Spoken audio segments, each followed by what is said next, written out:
You can talk too much. The biggest mistake I see people sending is they send too much information in the first text or the follow-up once they get a response. So it's like an ex-girlfriend message. If I got to scroll, it's like, yeah. Exactly. So there's response best practices behind it too. That can be part of it. The other thing people do is they're fucking lazy and they just want to send a link. And people don't like, if you're gonna go through the effort of sending a two-way text message to somebody, you book them in manually. That's the way that you're going to get the best result.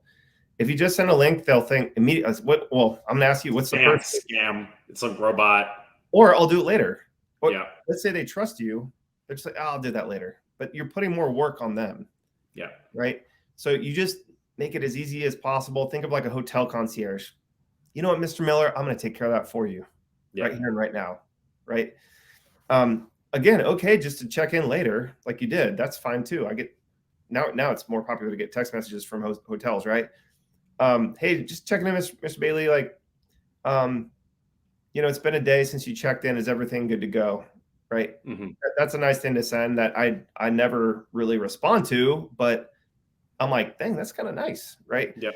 But it's not the direct response thing that got me to stay at the hotel. Correct. Right?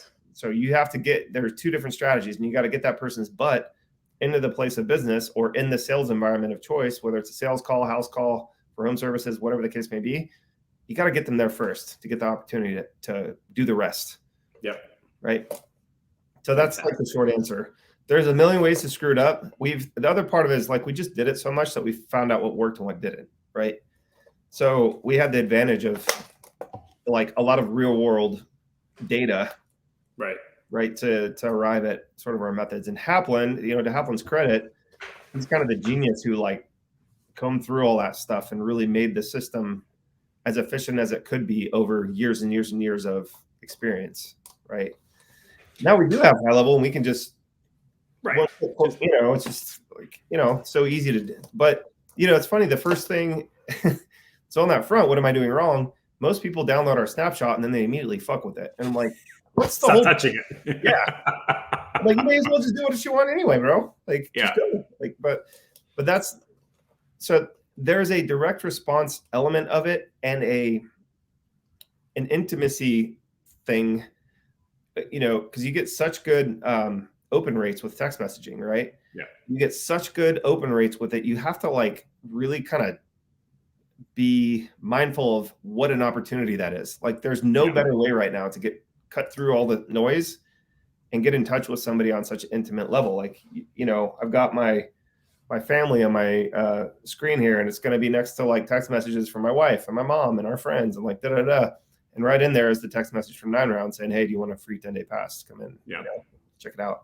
There's also some psychology behind the free 10-day pass, that like the offer itself, which is probably overkill for this, but there's things like that just, the nuances kind of make a big difference because you have the opportunity to really like talk to someone. There would have been no way to discover those nuances without the repeatability again and again and again, doing it a million times type of thing, right? Yeah.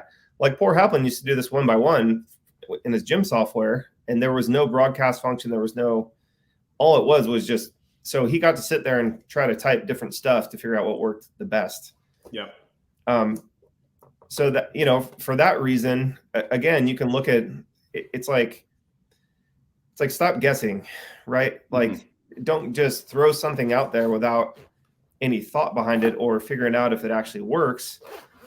Use what's proven. That's what I did with Billy, right? That was, if you want to say that, what was the turning point? I hired a mentor who had a disgusting amount of experience doing the exact thing that I wanted to do.